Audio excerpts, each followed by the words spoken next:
I've always really liked to draw, and for as long as I can remember, have really been into music. When I started doing posters, I was doing a lot of stuff for bands that, friends of mine were in and stuff.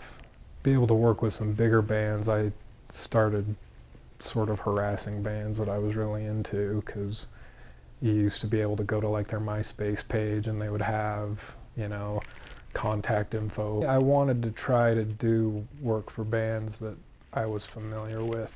The first one was a band called Mogwai. I don't think I've ever felt as successful as I did that first poster that I did for Mogwai, just because it was so unexpected. There were a few gigs that sort of floated my way early on that I really had no business doing. My Morning Jacket was one, Death Cab for Cutie was one, Iron and Wine, and bands like that.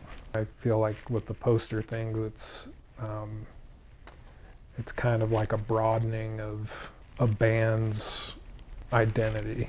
The live show is it's different enough every time that it's like having some kind of artifact for that event. There's been a few bands that have kind of been really specific.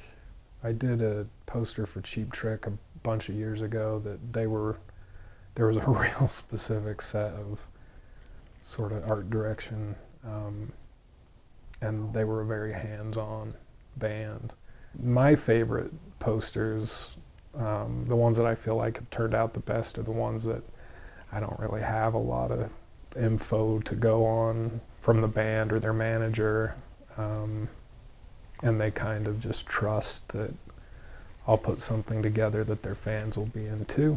If I'm at a show where they're selling the posters, or if I'm doing like some kind of gallery show or some pop-up thing, I like to look at how people react to the posters that kind of catch their eye. That's the coolest part.